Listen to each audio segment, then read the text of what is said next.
Thank you for joining us for the 7th episode of an Interview With series. Today we have Rico Elmore joining us, and he's running for District 16 in Pennsylvania. So Rico, tell us a little bit about yourself. Thank you, Mr. Nigel. Thank you for the invite. Thank you for having me come on your show.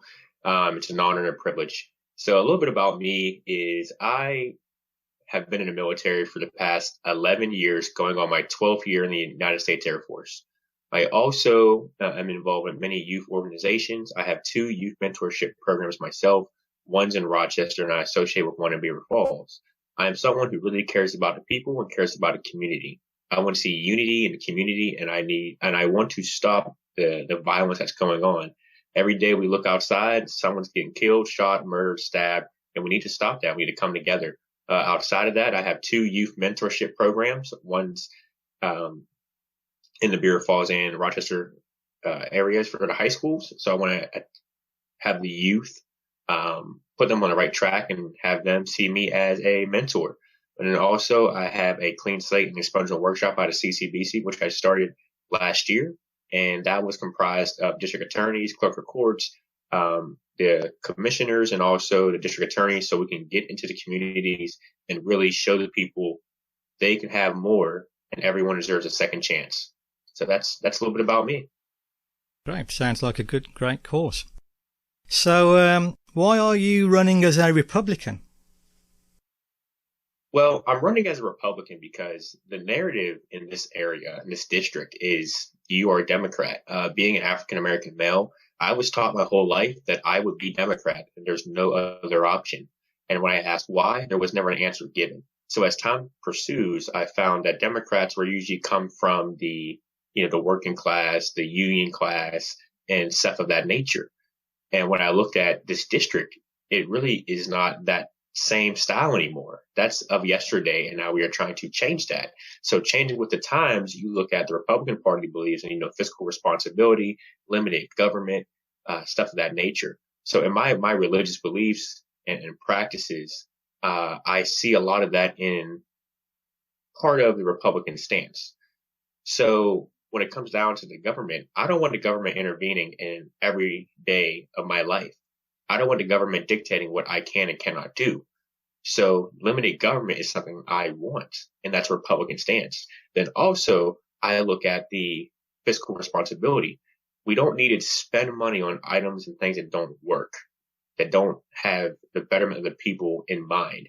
So that comes with fiscal responsibility. If we are fiscally responsible and have a limited government, this allows for the people, the community, constituents to really control their own narrative. I believe that people are smart enough that they can control what happens in their family and their personal lives. And the government is just there to assist and support. Excellent. So that's why I run a Republican. Thank you. Yeah. Okay, so what areas do you cover in your district, and what issues do you believe are important to the constituents in your area?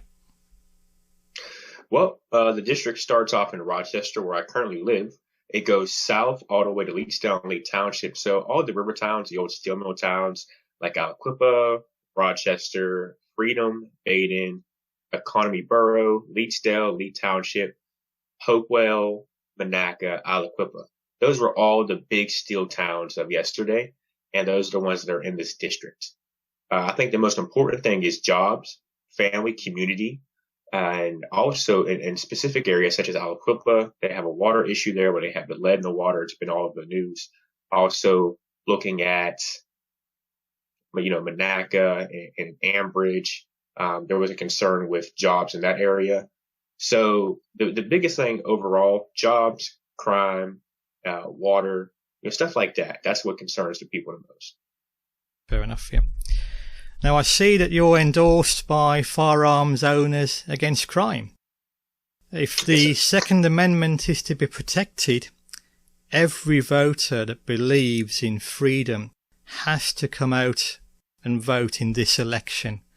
What message would you give to them? Well, I give this message to those who believe in our Constitution, those who fight for the Constitution, which I have done so for the past 11 years, and those who believe in what it stands for. We have to stand strong, and the Second Amendment gives us that. Whenever the government wants to stand up and say, you won't do this, when they try to control your life, they try to dictate what you do on a day-to-day basis, we have a means to fight back. And that's put in our Constitution. That's number 2 in our Constitution. First, we have the freedom of speech, the freedom of protest, freedom of press, stuff like that in the First Amendment. But then comes the Second Amendment that gives us the right to bear arms. And that right is something that we cannot give away. And I will fight tooth and nail for that right. Why is it that you look at some other countries, some other places where they've taken guns away, and now look, the government has total control. Look at Australia, for example. Guns are gone, and look who's in power and has control, and the people have no ways to fight back. And in history, where do we go to? Our Second Amendment to fight back against the government. Look at how we were founded. We left England and came here, and look, we fought back using guns. If we would not have done that, we would not have the country that we have today. So I cherish my Second Amendment, and I will keep fighting for it. No, I agree. And moving here from England, we lost our Second Amendment in 1997. And since then, my parents have been robbed in the home. 2 brothers, both been mugged. No one will ever tell me that losing the Second Amendment makes you safer. But I want to move on. I noticed one of the things you were talking about and saying when I was researching is in regard to railroad jobs and safety. Can you explain a little bit more about that, please? Oh, well, yes. See, I am a conductor on the railroad. I work for Norfolk Southern, but I have been furloughed for the past few months due to the COVID situation. In the railroad, we are losing jobs hand over fist. Conductors are losing their jobs overnight. The car department guys are losing their jobs overnight. We need to protect these jobs because the railroad is a key part of our infrastructure and sending out packages. They transfer fuel. Every necessity that you need in life, the railroad transports it. If we cut that, we no longer have that stable transportation. So on the railroad that I work at currently, as I said, Norfolk Southern, they are making trains a lot longer. As many people have seen, they have a locomotive followed by some cars, followed by another locomotive, followed by more cars. When you see that second locomotive, you can almost guarantee that someone has lost their job because now these trains are larger. And also in the Congress, they have a bill that they should push forward for 2-man crews. Now, they're trying to actually only have one person on the train. So just imagine a train being a mile long with one person operating it. That doesn't sound safe at all. And then also look at the factors. We travel 12 hours a day. We sleep for 10 and then get back on the road and drive another 12 hours a day to go back home. We're gone for at least 36 hours from our home on a day-to-day basis. So with that, there's fatigue. People are tired. Also, we have elderly people. Now, I would say we're at a time within the age of 40s, 50s, 60s, working on the railroad as engineers. They are the ones responsible for controlling the train handling. So whenever they get tired, then the conductor is there to talk to them, to grab them a drink, to get them some water, to make sure they're going the right speed. Just a communication factor. But when you're alone, fatigue sets in a lot faster than when you're with somebody else. So we can be that safety mechanism. And actually having one person on a train is not safe. So we need to fight for 2-man legislation and not one. And when I go to Harrisburg, I will fight for 2-man legislation. Sounds like a good cause on that. Now, with a lot of things that are going on, are you in favour of defunding the police? I am not in favor of defunding the police. I want to reallocate money for the police.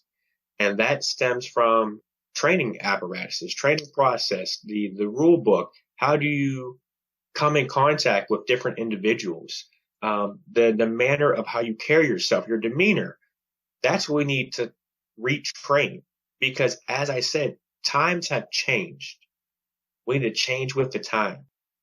So whenever you come upon a suspect or someone you believe has committed a crime, don't automatically address them as someone who's committed that crime.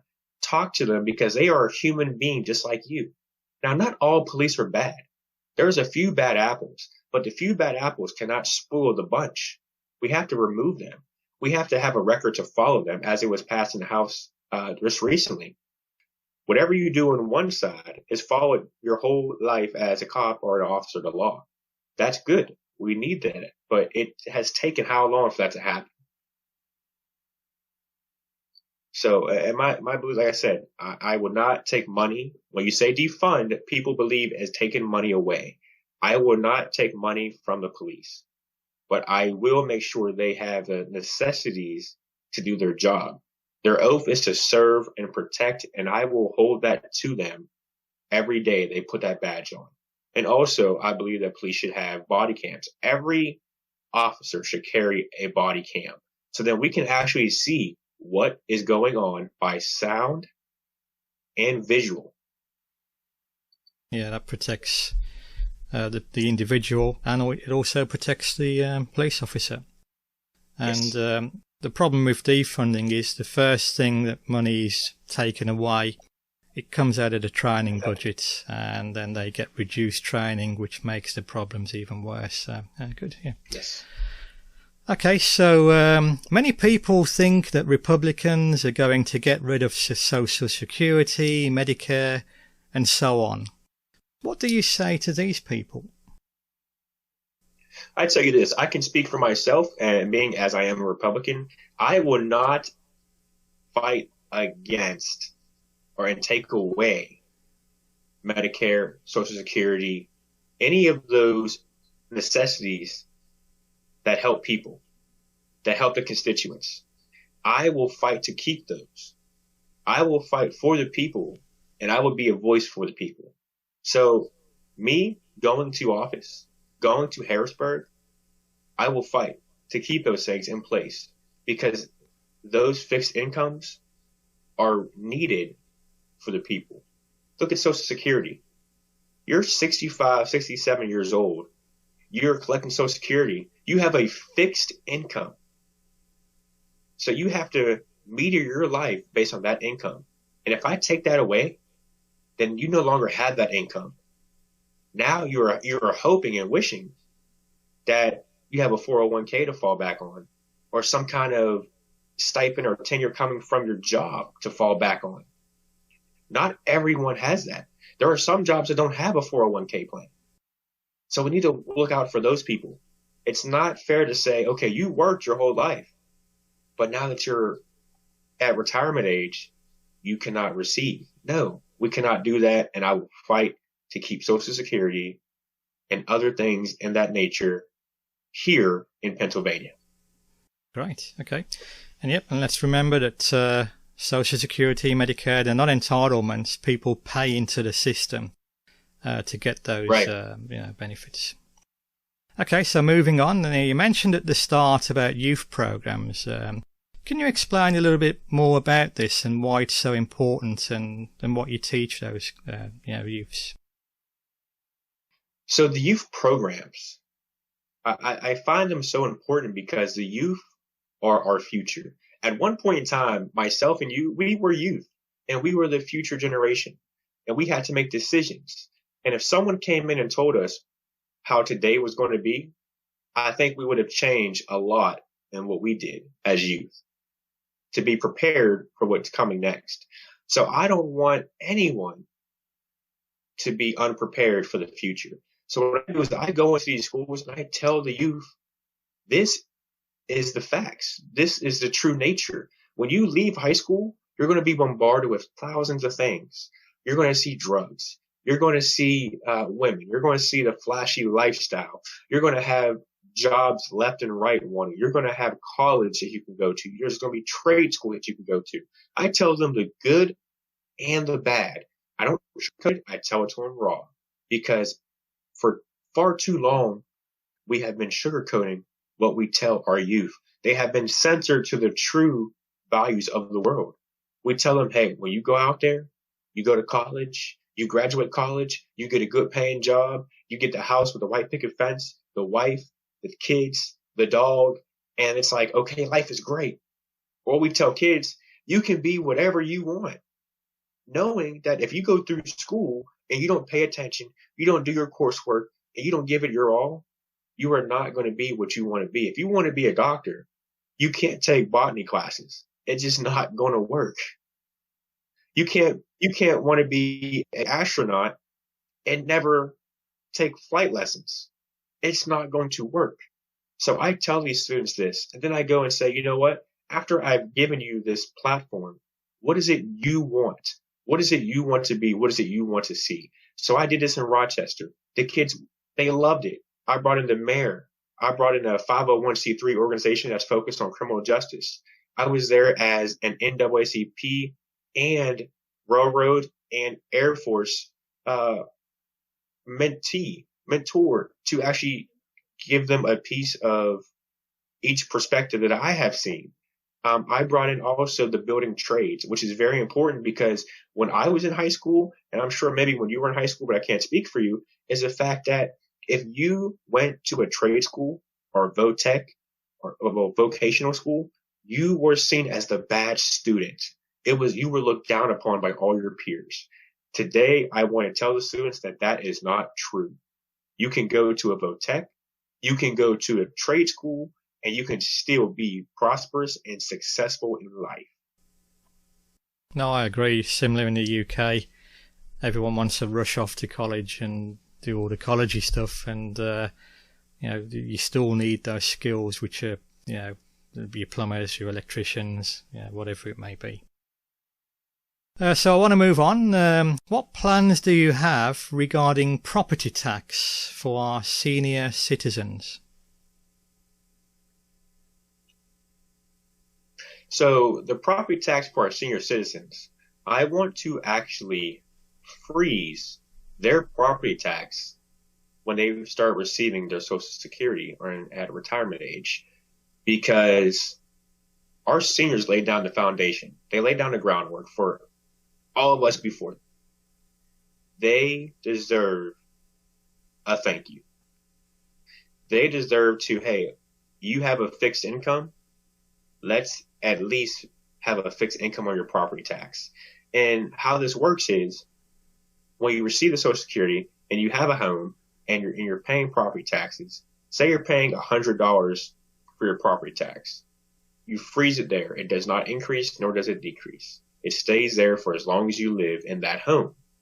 If you move somewhere else and the property tax is $120, then that freezes at a 120. It doesn't go up, it doesn't go down. It stays right there. So you can fix your home without having a worry, or you can, it will bring more to the community. So that's my thing for the property tax. Sure, and people living outside, it may give them a more incentive to move to Pennsylvania as well, to retire. Exactly. More people, more money in taxes, the better we do. Exactly. Okay, so just want to change the topic a little bit. I always like to ask our future representatives about Lyme disease. Now, Pennsylvania is the #1 state in America for Lyme disease. More and more people are getting bitten by ticks carrying the disease each year. A bill recently passed in the House, and it's currently on its way through the Senate, which protects doctors from having their license revoked for deciding how to treat their patients. Now, Lyme disease is not fully recognised by many doctors. Do you believe that doctors should be allowed to treat their patients as they see fit and not have to worry about losing or having their license revoked by medical boards? That's a very good question, especially coming from the health field. And this is something that, as you say, we do not know about thoroughly. I believe that if a doctor sees fit to do a certain procedure coming down with the Lyme disease, that's what we put our faith into. We put our trust into these doctors to make the best decision. Now, if we are able to make the decision alongside with them, then I see that as the first option. But if, say, we get bit, we're unconscious, we cannot make a decision, and it's life or death. The doctor has to make the call. That's what we pay them for, and that's what they go to school for, to make those calls. So I don't think that their licenses should be revoked based on decisions they make regarding this. Okay. Now we're going to move on. We've got 2 questions remaining, and we'll stay on the healthcare issue because it seems to be quite prominent at the moment. Do you believe vaccines should be mandated and that people should be forced to receive vaccines regardless of whether they want to or not?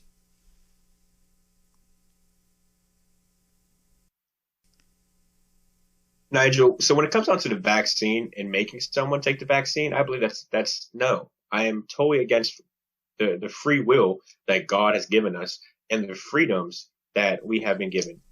We cannot just follow, the government says, oh, take this, take that, take this, take that. If we do that, then we will be puppets to the government. We will be their test subjects. If somebody wants to take the vaccine, that's their choice, and they have that right.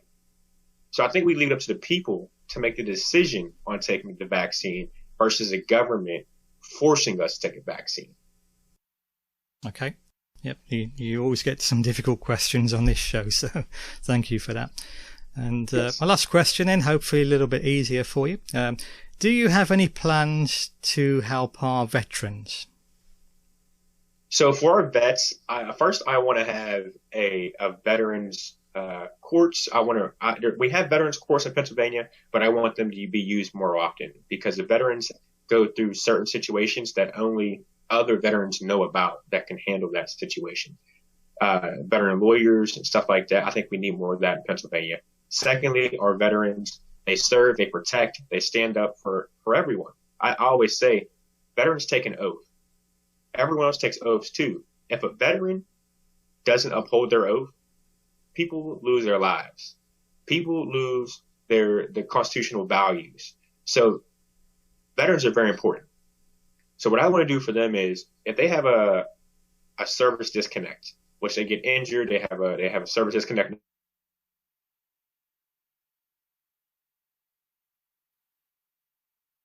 Okay, Rico, so I guess you had a disconnection there with the power supply, but glad to get you back on. And we'll finish off with that last question then. So do you have any plans to help our veterans? Yes, sir. So veterans are very important to me. Veterans are the ones who have fought for our rights, who have fought endlessly for our freedoms. We need to thank our veterans. So my idea that I would like to take to Harrisburg is service disconnect reduction for property tax. So a veteran at 100% service disconnect or their disability from the military at 100%, you have $0 in property tax. It's wiped clean. But if you're 90, 80, 70, 60% service disconnected, you still pay your property taxes. So I feel that those service disconnect numbers shall be equivalent to the property tax reduction. So if you're 70% service disconnected, then your property tax is reduced 70%. Also, I want to, if you're a veteran, you get in trouble, you go to court, I think you should go to veterans court for recommendation first before going to criminal or civil court. Because a lot of issues and problems can be solved at the veterans court level before it goes to criminal or civil court. Also, I want to create a veterans forum or a veterans round table. I want to be able to speak with the veterans from the areas in the district so that they have a voice as well. Because even though the state level has a minimum effect on veterans, the majority comes from the federal level, still there is an effect. And I want to be able to accurately depict that.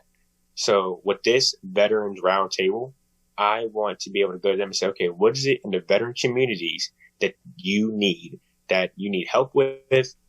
Is it dealing with your VA paperwork? Is it dealing with VA loans?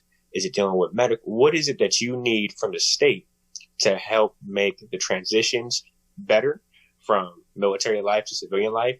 Or what is it that you need from the state just to help you?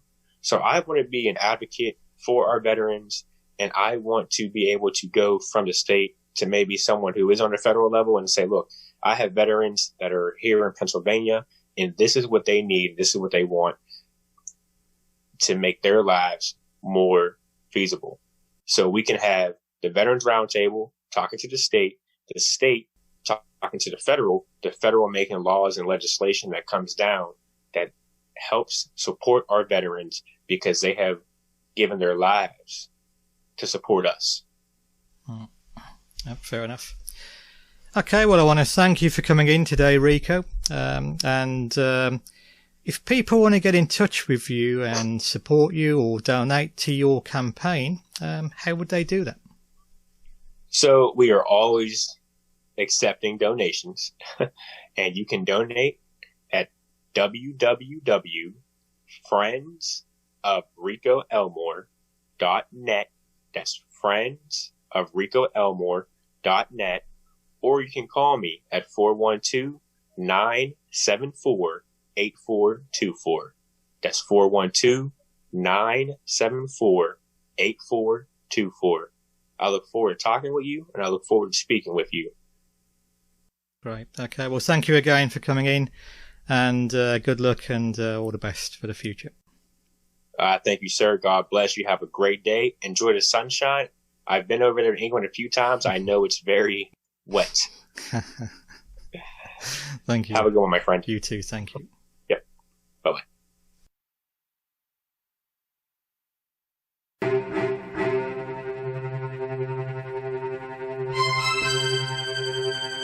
Thank you.